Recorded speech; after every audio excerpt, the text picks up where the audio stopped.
오늘은 실패할 수 없는 이유라는 제목으로 여러분과 함께 은혜를 나누도록 하겠습니다.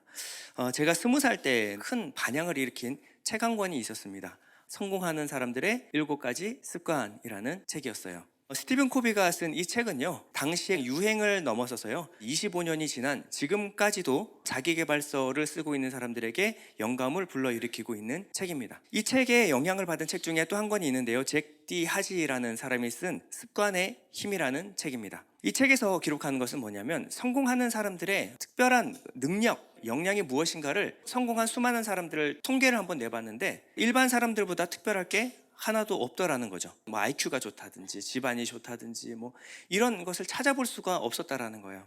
그런데 단 한 가지 공통점이 있다라고 한다면, 그들은 항상 좋은 습관을 가지고 만들고 지켜나가고 있었다라고 합니다. 기독교 교육학자 중에 호레이스 부시넬이라는 사람이 있어요. 이 사람은 이렇게 얘기합니다. 습관과 영혼과의 관계는 피와 혈관과의 관계와 같다. 자, 무슨 말일까요? 우리가 영성이라고 하는 것은 뭐 대단한 능력, 은사를 가지고 남들보다 뛰어난 그런 경험, 체험을 하는 사람들을 말하는 것이 아니라는 거예요. 영성은 습관으로 알 수 있고, 습관을 보면 그 사람의 영성이 판단된다라는 겁니다. 이 성령의 일하심은요, 무엇을 따라 일하냐면 습관을 따라 일합니다.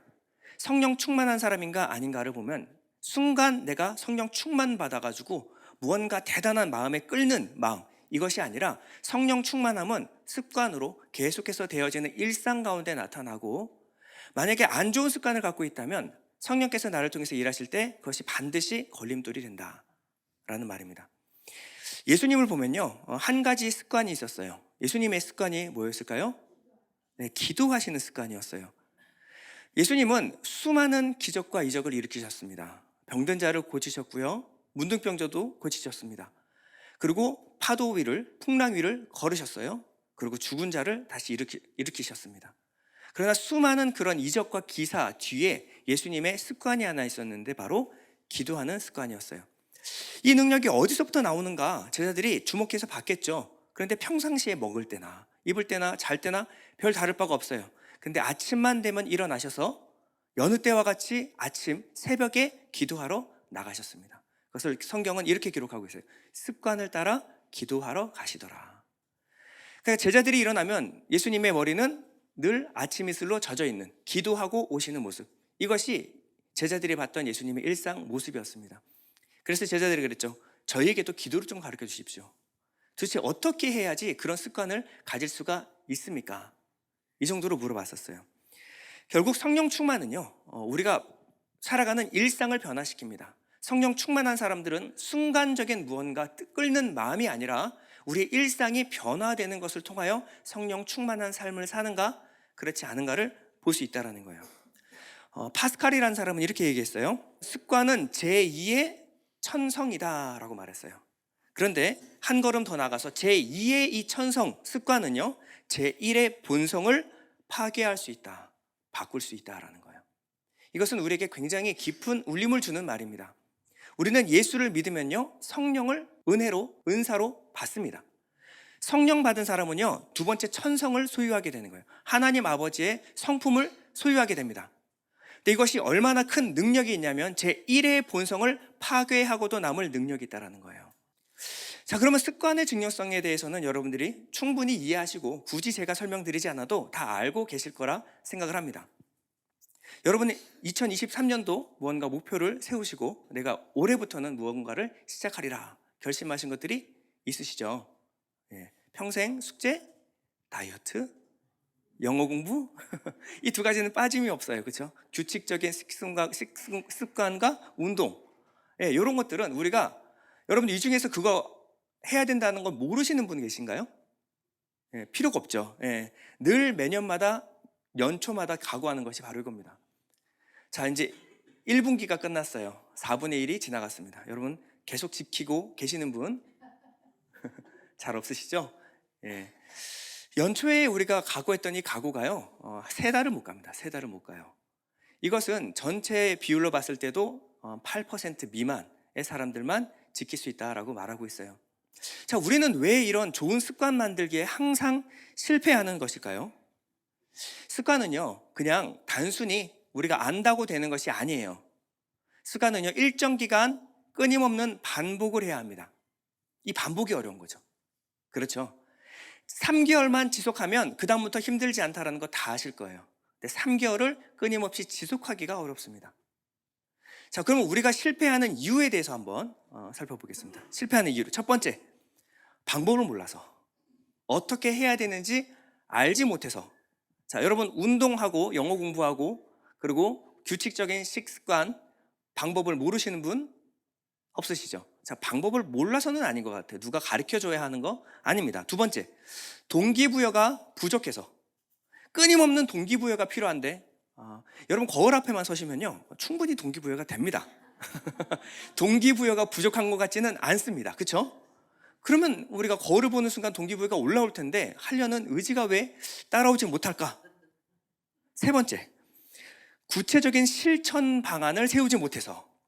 이게 실제적이고 단계적인 구체적인 방법이 내가 몰라서 그래. 요즘은요 시대가 좋아져가지고 GPT 챗봇이라는 것이 있어요. 검색이 아니라 챗봇에게 그냥 여러분들이 물어보면 됩니다. 여러분들의 키, 나이, 성별, 직업, 성격 말하고 내가 이걸 하고 싶은데 무엇부터 시작해서 어떻게 해야 될까? 그러면요 1단계부터 10단계까지 쫙 설명을 해줘요. 그대로 하시면 됩니다. 근데 솔직히 그거 뭐 별로 궁금하지 않죠? 알죠 여러분들? 많이 해보셨으니까 논리로는 뭐 챗봇 저희들 못 따라옵니다. 여러 번 해봤으니까요. 그런데 그럼 이것도 아니면 왜 우리는 매번 이 좋은 습관 만들기에 실패하는 걸까요? 자, 성경은요 독특한 대답을 던집니다. 자, 네 번째인데요, 타고난 우리의 본성이 악하기 때문이다. 여러분 이렇게 생각해 보신 적 있으신가요? 내가 좋은 습관 만들기에 실패하는 이유가 내 본성이 악해서. 그건 너무 좀 비약 아닙니까? 여러분들 생각을 한번 해보세요. 여러분들이 꾸준히 무언가를 끊임없이 하기 위해서는요 무엇이 필요하냐면 보상이 필요합니다. 보상이 필요해요. 하기 싫은 거 억지로 할 때는 보상이 따라야 합니다. 그것이 돈이든 칭찬과 인정, 정서적인 어떤 보상이든 하다못해 자기 만족이라도 이 보상이요 내가 수고하고 노력한 그 대가로서 충분해야 돼요. 나는 이만큼 노력하는데 보상이 요만큼 주어져요. 나는 일주일 동안 야채밖에 안 먹었는데 0.5g 빠지면요 때려치고 싶어요. 그렇죠? 이 보상이 충분해야지 내가 끊임없이 꾸준히 할 수가 있는 거예요.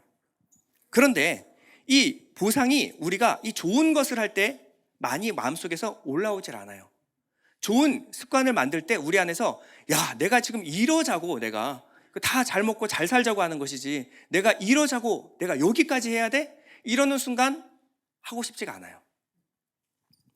뭐든지 처음에 하면 다 그런 거 아닙니까? 정말 그럴까요? 정말 그럴까요?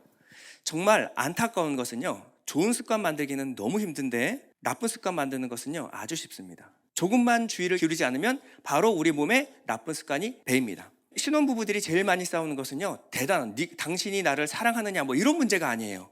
신혼부부들이 왜 싸우죠? 결혼하면 밖에 나갔다 왔으면 옷을 제자리에 걸어놔야지, 신었던 양말은 세탁기에 넣어놔야지. 근데 이게 안 돼요. 이게 안 돼요. 과식하는 습관, 이것은 여러분들이 노력해서 만든 거 아니죠. 야식해야지 해서 야식하시는 분 안 계실 겁니다. 배부르면 누우면 안 돼요. 그건 어릴 때부터 부모님께 들었어요. 근데 배부르면 눕고 싶죠. 그리고 자면 늦잠 자게 돼요. 이것은요 늦잠 자는 습관, 이런 나쁜 습관은요 노력하지 않아도 조금만 주의를 기울이지 않아도 몸에 배입니다. 그런데 매일 아침 큐티하고 아침에 기도로서 하루를 여는 이 습관은 여러분들이 오랜 시간 동안 노력해도 몸에 잘 배이질 않아요. 이상하죠? 우리가 영어 공부하고 운동하는 습관 몸에 안 배이는 것, 요것뿐만 아니고요 아내를 위해서 밥 먹었으면 설거지하는 거. 여러분 신혼 때는 한번 그런 거 과거 해보지 않나요? 아내를 감동시키리라. 근데 그게 잘 되질 않아요. 믿음의 말, 소망의 말, 이것을 계속 뱉고 남을 험담하는 말, 이거 하지 말아야지. 근데 잘 안 돼요. 고마움과 사랑은요 그때그때 표현해야 됩니다. 근데 표현하려고 그러면 뭔가 어색하고, 그렇죠? 하기 싫고 좀 그런 마음, 뭔가 걸리죠. 왜 그럴까요? 그것이 내 천성과 본성과 맞지 않기 때문에 그래요. 왠지 하고 싶지 않고 거북하고 불편합니다. 좋은 일을 하려고 그러면요 우리 마음속에 부딪힘이 있어요. 근데 악한 일을 할 때는요, 아주 자연스럽습니다. 처음 해보는데 능숙해요. 체질에 딱 맞아요. 이게 바로 우리의 본성이라는 거예요. 그래서 나쁜 습관은요, 노력하지 않아도 쉽게 몸에 배이고요, 좋은 습관은 아무리 노력해도 쉽지가 않은 거예요. 우리 안에 이 보상이라고 하는 것이 수고와 노력에 비해서 너무 적다라는 거죠. 마음이 별로 기쁘지가 않아요. 기분이 별로 좋지가 않아. 내가 지는 것 같아요. 그리고 하고 싶지가 않아요. 이 본성 때문에 좋은 습관을 만들기가 쉽지 않은 겁니다. 감사하게도요, 저희들만 그런 게 아니라 성경에, 신약 성경의 반 정도를 기록한 사도 바울도 요 고민을 했던 것 같아요. 로마서 7장 15절인데 여러분 한번 읽어보겠습니다. 시작.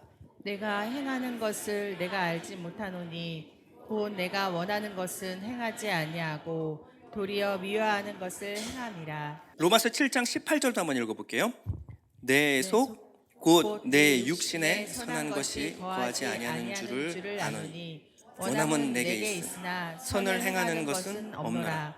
내가 원하는 바 선은 행하지 아니하고 도리어 원하지 아니하는 바 악을 행하는도다. 우리가 늘 하는 말이죠. 내가 원하지 않는 게 아니야. 내 마음은 진심은 그렇지 않아. 근데 안 되는 걸 어떡해. 이 얘기를 똑같이 바울이 하고 있는 거예요. 내가 원함은 있어. 그러나 행하는 것이 부족하다. 이 얘기를 똑같은 고민을 하고 있는 겁니다. 나아가서 바울은요, 내가 원치 않는 것을 하면 내가 하는 게 아니야. 내 속에 거하는 죄가 그러는 거야. 오늘부터 남편분들은 이 좋은 핑계를 가지고 가시기 바랍니다. 그래서 가면 뭐라고요? 내가 진심은 그렇지 않은데 내가 그런 게 아니라 내 속에 죄가 그랬을 뿐이야. 나는 피해자야? 이렇게 뻔뻔하게 눈을 부릅뜨면요, 예, 좋은 결과는 안 나올 것 같아요. 예. 요 바울이 요렇게까지 얘기를 하는 거예요. 근데 바울이 문제의 근원을 요렇게 진단을 합니다. 7장 24절에 보면요, 오호라 나는 곤고한 사람이로다. 이 사망의 몸에서 누가 나를 건져내랴 라고 외치고 있어요. 문제의 원인이 바로 다른 데 있는 것이 아니라 타락한 본성 나한테 있다라는 거예요. 정확히 말하면 내 안에 거하는 죄, 마음과 생각에 있다라는 거예요. 이 마음과 생각을 지배하는 것이 바로 영입니다. 영이에요. 여러분들의 생각과 마음을 이끌고 지배하는 것을 영이라고 하는 거예요. 그러면 이 문제는 무슨 문제냐면 영적인 문제입니다. 우리가 좋은 습관을 만들고 못 만들고의 차이는 뭐냐면 영적인 문제라는 거예요. 지금까지 우리가 이 접근을 영적으로 하지 않았기 때문에 영적으로 솔루션을 여러분들에게 제시한 사람이 없어요. 노력해보면 된다. 하면 된다. 지금부터 하면 된다. 힘들면 쉬운 것부터 하면 된다. 근데 안 되는 걸 어떻게 해요? 그 누구도 우리의 본성을 지적하는 사람이 없었습니다. 만약에 우리 본성과 이 영적인 문제라고 한다면 솔루션도 해결 방안도 영적이어야 합니다. 여기서부터 근원적인 문제가 해결이 돼야 우리는 선한 일을 하는 것을 기뻐하는 사람이 돼요. 그럼 우리가 선한 습관을 만드는 게 지금보다는 훨씬 쉬울 겁니다. 그렇죠? 그러면 어떻게 해야지 우리의 영적인 이 문제를 해결할 수 있는가? 감사하게도 성경은 솔루션까지 제시하고 있어요. 자, 24절에서 25절을 같이 읽으면요, 오호라 나는 곤고한 사람이로다. 이 사망의 몸에서 누가 나를 건져내랴. 우리 주 예수 그리스도로 말미암아 하나님께 감사하리로다. 우리 한국 성경으로 읽으면요, 이게 별로 와닿지가 않아요. 영어로 보면 이렇게 나와 있습니다. Oh, what a miserable person I am. 얼마나 비참한 사람인가. 왜요? Who will free me from this life? 누가 이런 나의 삶에서 누가 나를 건져줄 수 있을 것인가? That is dominated by sin and death. 어떤 삶이냐면요, 죄와 사망의 지배를 받고 있는 삶이에요. 이 삶에서 누가 나를 건져줄 수 있을 것인가? 근데 뭐라 그래요? Thank God the answer is in Jesus Christ our Lord. answer라는 거예요. 해답이라는 거예요. 솔루션이라는 거예요. 이 죄와 사망의 지배 아래에 살아가는 우리의 삶을 해결할 수 있는 해결이 무엇이냐? 예수 그리스도라는 겁니다. 자, 그런데 아멘 소리가 너무 작게 나와버렸어요. 이게 우리의 진심인 거죠. 아, 나 뭔가 대단한 거 하나 배울 줄 알았는데 결국 예수래네. 근데 왜 예수가 정말 나를 변화시킬 수 있을 것인가? 이게 내 습관 만드는 거랑 정말 무엇이 관련이 있는 것인가? 라는 생각을 할 수가 있어요. 여러분, 우리가 이 접근을 하기 위해서 첫 번째 우리가 오해를 하나 풀고 넘어가야 합니다. 그러면 이것이 솔루션이 될 수가 있어요. 대표적으로 기독교의 잘못된, 오해된 믿음이 두 가지가 있습니다. 자, 첫 번째는요. 하나님은 말씀하시고 나는 행한다. 하나님은 항상 내게 명령하시는 분이고 나는 그 명령에 순종해야 한다. 이걸 뭐라 그러냐면 율법주의라고 합니다. 우리는 지킬 수 없어요. 본성이 약하기 때문에 다 지킬 수 없습니다. 이것은 잘못된 믿음, 율법주의적인 믿음이에요. 이게 잘못됐다라는 것은 여러분 이제 다 아시니까 넘어가겠습니다. 자, 두 번째 이 신앙에 오해가 있는데요. 나는 아무것도 할 수 없습니다. 오직 하나님이 하십니다. 이것은 건강한 신앙이 아닌가요? 네, 이렇게 오해하시는 분들이 되게 많습니다.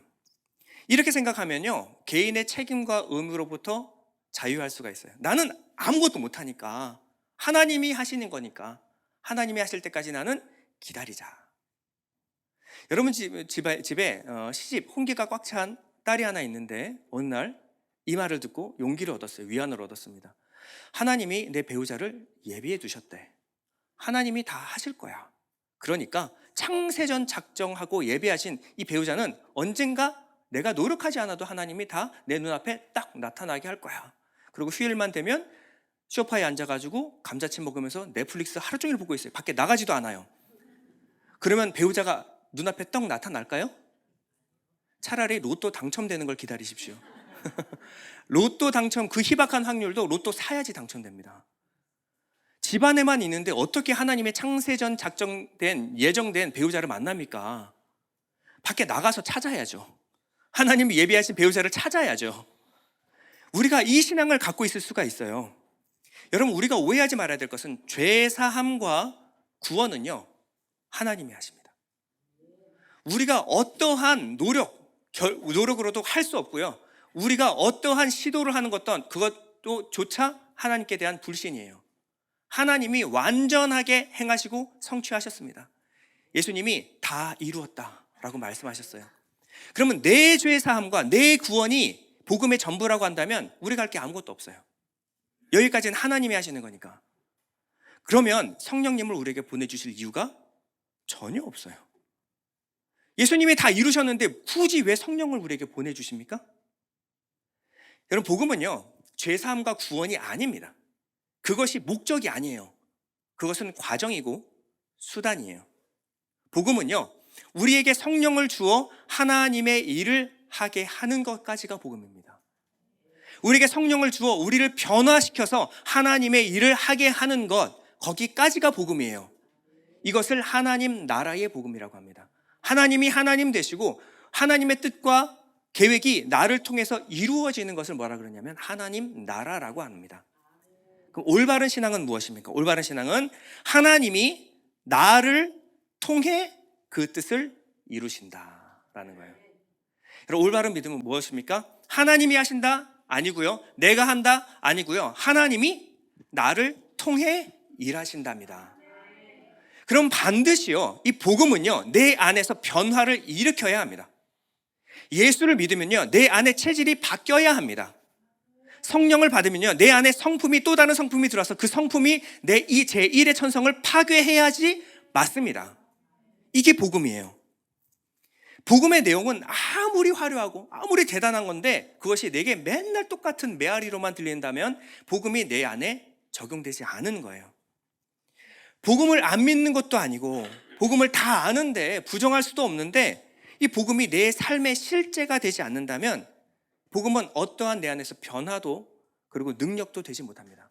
이 능력이 없는 복음은 복음이 아니에요. 내가 믿는데 내 안에 행함이 없어요. 변화가 없습니다. 그 믿음을 죽은 믿음이라고 합니다. 내 삶이 변화되지도 않고 하나님의 말씀이 내 안에서 이루어지는 것도 경험하지 못하는 믿음은 죽은 믿음이에요. 오늘 본문에 바울은 이렇게 말합니다. 15장 10절인데요. 그러나 내가 나 된 것은 하나님의 은혜로 된 것이니. 자, 바울이 내가 나 된 것은 이라고 표현한 것이 무엇입니까? 그 전에 죄와 사망의 권세로부터 지배당하고 있던 내가 그것으로부터 자유하여 하나님의 은혜에 이끌려 살게 된 그 나가 된 것은 하나님의 은혜로 된 것이니 내게 주신 그의 은혜가 헛되지 않다. 헛되지 않다. 그 은혜 따로 내 삶 따로가 아니라 그 은혜가 내게는 이제 실제가 되었다라는 거예요. 헛되지 아니하여 내가 모든 사도보다 더 많이 수고하였으나, 그러나 이 모든 수고가 내가 하는 것이 아니라 오직 나와 함께 하신, 나를 통해 일하신 하나님의 은혜다라는 겁니다. 이게 은혜예요. 그럼 바울이요, 이렇게 은혜 하면서 게을렀나요? 가만히 있었을까요? 하나님이 하실 거, 저 땅끝까지 복음 전하는 거 성령께서 하시는 건지 뭐, 나는 가만히 있으면 성령께서 알아서 하실 거야, 그랬나요? 바울이 내가 모든 사도보다 더 많이 수고하였으나, 이 수고를요 한번 풀어볼게요. 고린도후서 11장 23절인데요 내가 수고를 넘치도록 하고, 어떤 수고를 했는지 한번 보세요. 옥에 갇히기도 더 많이 하고 매도 수없이 맞고 여러 번 죽을 뻔하였으니. 자, 이건 하나님이 하셨나요? 바울이 했나요? 바울이 당한 고난이죠. 그렇죠? 유대인들에게 40에서 하나 감한 매를 5번 맞았으면, 예수님이 맞으신 거예요? 바울이 맞은 거예요? 바울이 맞았어요. 3번 태장으로 맞고, 1번 돌로 맞고, 3번 파선하고, 일주일을 깊은 바다에서 지냈으면 누가요? 바울이요. 여러 번 여행하면서 강의 위험과 강도의 위험과 동족의 위험과 이방인의 위험과 시내의 위험과 광야의 위험과 바다의 위험과 거짓 형제 중의 위험을 당하고, 누가요? 바울이. 또 수고하며 애쓰고 여러 번 자지 못하고 줄이며 목마르고 여러 번 굶고 춥고 헐벗었노라. 여러분, 이 바울이 이 정도로 수고한 거예요. 그런데 이 외의 일은 고사하고 아직도 날마다 내 속에 눌리는 것이 있으니 곧 모든 교회를 위하여 염려하는 것이라. 누가 약하면 내가 약하지 아니하며 누가 실족하게 되면 내가 애타지 아니하더냐. 이 정도 수고했으면 하나님 됐습니다. 이제는 전 할 만큼 한 것 같아요. 제가 모든 사도보다 제가 제일 많이 수고했어요. 그러면 됐죠. 저는 여기까지인 것 같아요. 이제는 버닝 아웃, 저는 남은 게 없어요. 제밖에 남지 않았습니다. 더 이상은 할 수가 없을 것 같아요. 이랬나요? 바울이요, 이 수고를 했는데도 불구하고 마음속에 어떻게 해요? 누가 약하면 내가 약해지고 누가 실족하게 되면 내가 애타기 시작한 거예요. 열정이 식질 않는 거예요. 열정이 식질 않아요. 또다시 교회를 위해서 핍박을 받는다? 예스, 제가 하겠습니다. 제가 하겠습니다. 교회가 이 약해질 때 저는 견딜 수가 없습니다. 누가 실족해 되는 것을 제가 바라만 볼 수가 없습니다. 하나님, 제가 여기 있사오니 나를 보내어 주옵소서. 이 정도 수고했으면 그만할 만도 한데 바울의 안에 있는 열정은 점점 커져만 갑니다. 이게 바로 뭐라 그러냐면 은혜예요. 여러분, 우리가 은혜를 이렇게 기억하고 은혜를 이렇게 이해하고 있습니까? 다 은혜지요. 하나님이 다 하셨습니다. 여러분, 이렇게만 말하고 내가 이 은혜 받은 내가 하나님을 위해서 수고하는 열정이 사라져가고 있지는 않습니까? 나는 아무것도 못합니다. 하나님이 하실 분이죠. 쭈그러져 있는 게 이게 우리의 신앙인가요? 아니요. 은혜 받았으면요, 삶이 변화되고요, 내 안에 열정이 식어지질 않는 거예요. 식어지질 않는 거예요. 이게 우리의 체질의 변화입니다. 이것이 나와 함께 하신, 나를 통해 일하시는 하나님의 역사라는 거예요. 그러니 이것이, 모든 것이 다 하나님의 은혜로라 라고 말하는 거예요. 여러분, 하워드 휴즈라는 사람이 있습니다. 하워드 휴즈, 여러분 잘 모르실 수도 있어요. 근데 하워드 휴즈는 미국 사람이라면 모르는 사람이 없습니다. 왜냐하면 잘생겼어요, 똑똑해요, 돈이 많아요, 젊어요. 젊을 때부터 똑똑하고 그리고 돈이 너무나 많은 토니 스타크가 이 사람을 모델로 만들었습니다. 배트맨, 이 사람을 모델로 만들었어요. 돈 많고 똑똑하고 모든 것을 다 가진 남자, 이게 바로 하워드 휴즈였습니다. 그런데 하워드 휴즈가 말년에 어떻게 죽었냐면요, 강박증과 우울증에 시달리다가 나중에는 어느 누구도 믿을 수 없어요. 사람을, 아내도 믿을 수 없고 가족도 믿을 수 없어요. 그래서 통조림에 든 음식밖에 못 먹습니다. 완전 밀폐된 거, 딴 흔적이 있으면 버려요. 못 먹어요. 누가 독을 타놨을까 봐. 통조림을 먹다가 결국 약물 중독과 영양실조에 걸려서 죽어요. 세계적인 갑부가 자기 안에 부유와 풍요가, 세상의 모든 풍요가 다 있는데 통조림밖에 못 먹다가 영양실조에 걸려서 죽습니다. 이게 얼마나 비참한 삶일까요? 멀리 갈 필요도 없어요. 마이클 잭슨, 음악하는 사람이라면요 모르는 사람이 없습니다. 마이클 잭슨은요, 이 사람은 태어날 때부터 끼와 재능을 타고났어요. 천재입니다. 춤과 노래, 작곡 모든 것을 가졌어요. 인기, 명예, 돈 다 가졌습니다. 예전에 우리 한국에 방한할 때 제주도 달라 그래서 논란이 됐었죠. 자기가 공연 한번 할 테니까 제주도를 내게 다오. 공연비가 얼마나 비싸요? 이렇게 잘 나가던 마이클 잭슨이 말년에 죽을 때 어떻게 죽었어요? 진짜 삐쩍 말라가지고 살이 하나도 없어요. 이 옷으로 다 가리고 있었던 거예요. 그리고 윗속에 음식물이 하나도 없어요. 약물, 그리고 영양실조로 죽었어요. 여러분, 세상 다 가졌는데 누리지 못하는 사람이 이렇게 비참합니다. 여러분, 하나님이 우리에게 주신 이 복음 안에는 충만한 은혜가 있어요. 충만한 은혜가 있습니다. 근데 이 은혜가 아무리 많아도 내가 누리지 못하면요, 그 은혜는 나와 상관이 없는 거예요.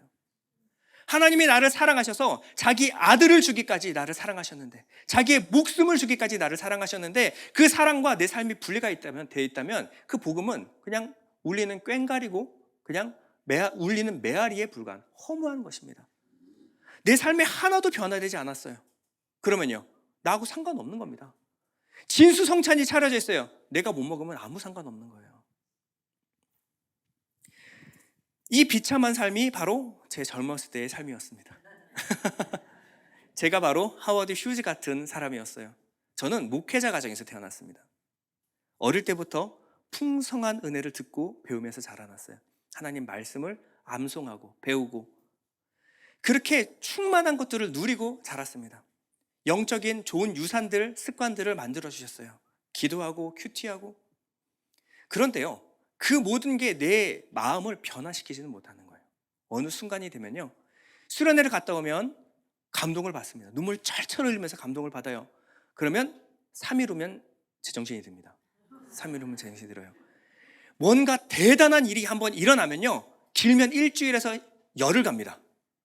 그러고 나면요, 또 다시 예전의 삶으로 돌아가요. 이제는요, 은혜 받으면요, 머릿속으로 계산해요. 하나님 너무 은혜가 됩니다. 이건 한 3일짜리 4일까지도 갈 수 있을 것 같은데. 그래서 막 기록을 해요. 은혜 받은 걸 막 기록해서 붙여놓습니다. 잊어버리지 않으려고. 조금만 지나면 내 마음속에서 은혜가 사라져버리니까. 그러한 삶을 살았어요. 그런데 살다 보니까 이 하나님의 도우심과 은혜가 내 삶과는 분리되어 있는 것 같았어요.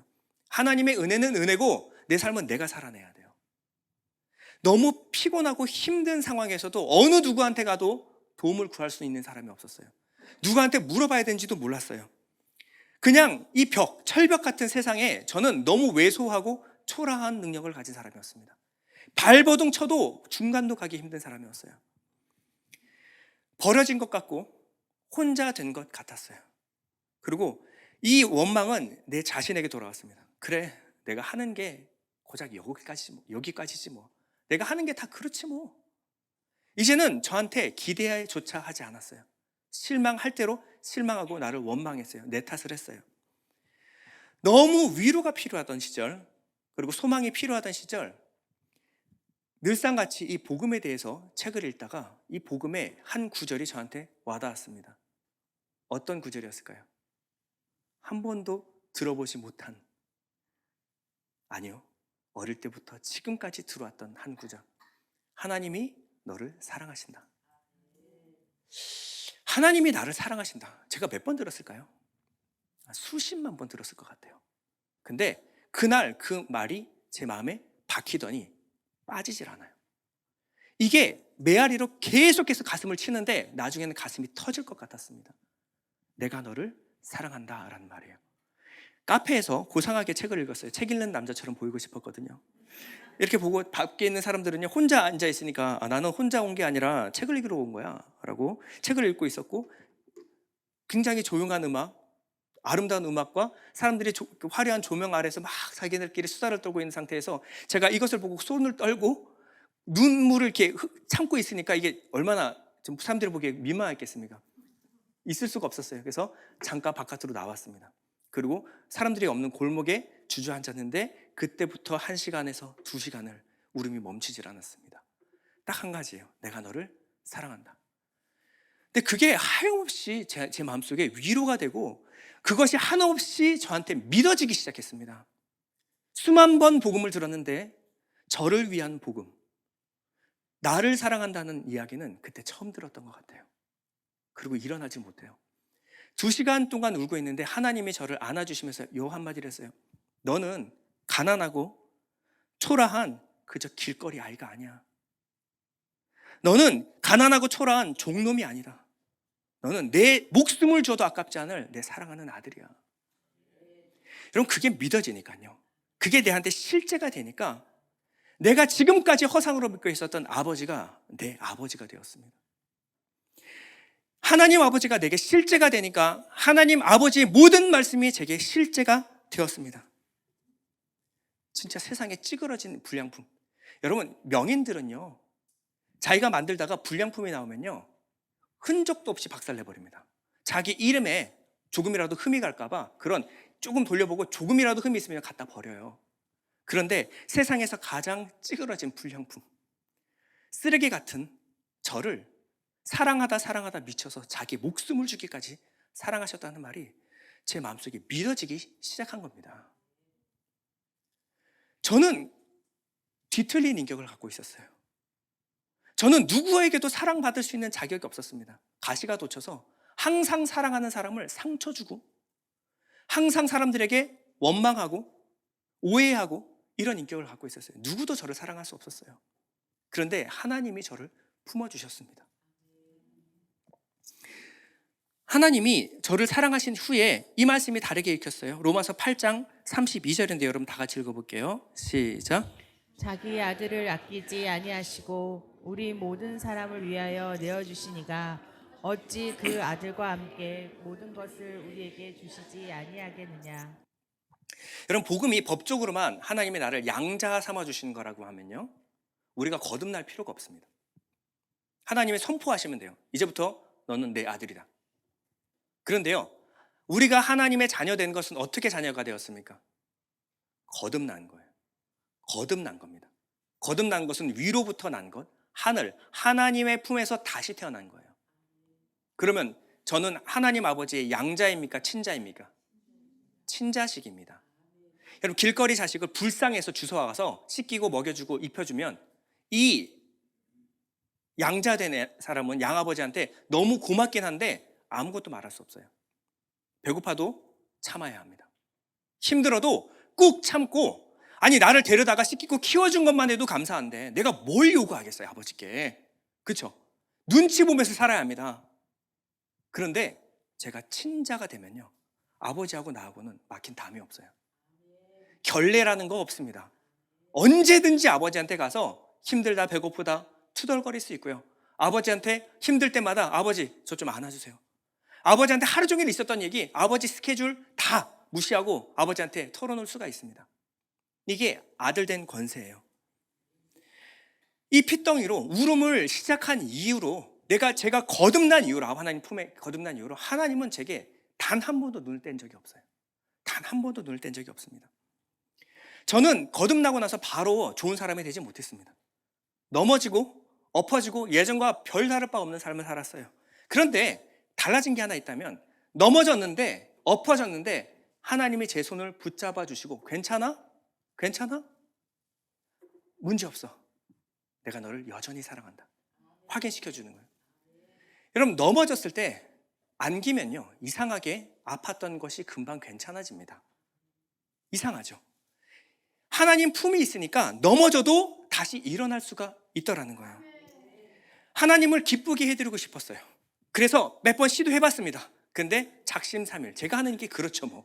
네. 하나님 기쁘게 하려고 한번 해봤어요. 근데 제 불가능만 확인될 뿐이었습니다.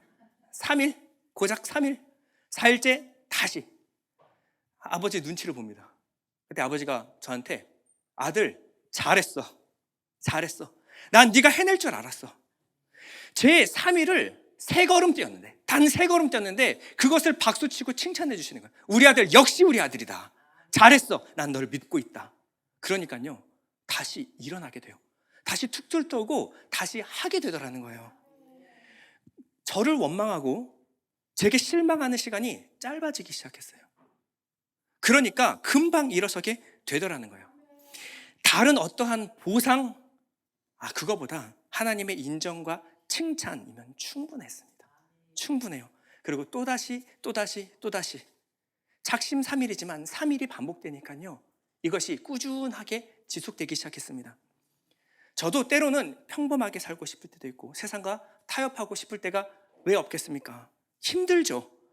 그럴 때 하나님이 말씀하십니다. 아들, 피하지 마. 그리고 세상 기웃거리지 마라. 힘들면 그냥 제자리에 서 있어. 내가 심은 그 자리에 그냥 서 있기만 해. 내가 할게. 아버지가 할게. 그 대신 아버지가 하는 거 잘 봐. 우리 아들, 너도 할 수 있어. 왜? 나는 네 아버지거든. 넌 내 아들이거든.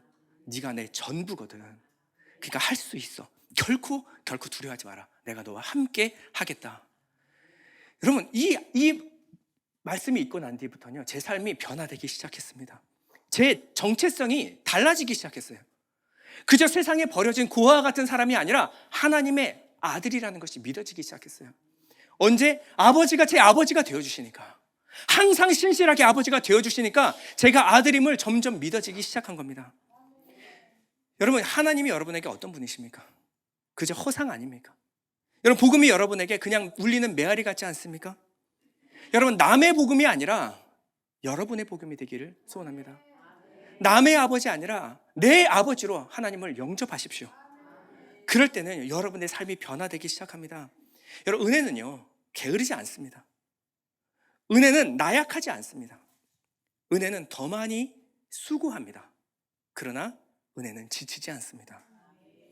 오늘 본문 다시 한번 읽어볼 텐데요, 15장 9절에서 10절 여러분 다 같이 읽겠습니다. 시작. 나는 사도 중에 가장 작은 자라. 사도라 칭함받기를 감당하지 못할 자니라.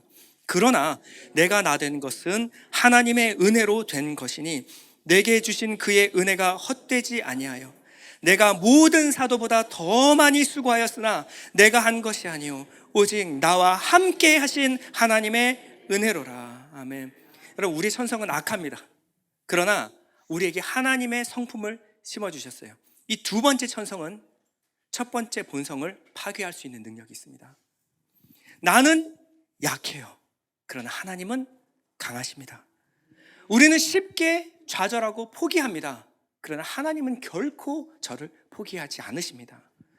우리의 수고와 노력이 이 사랑 안에 근거해서 우리가 한다고 한다면 절대 포기하지 않고 넘어져도 다시 일어나서 지속할 수 있는 거예요.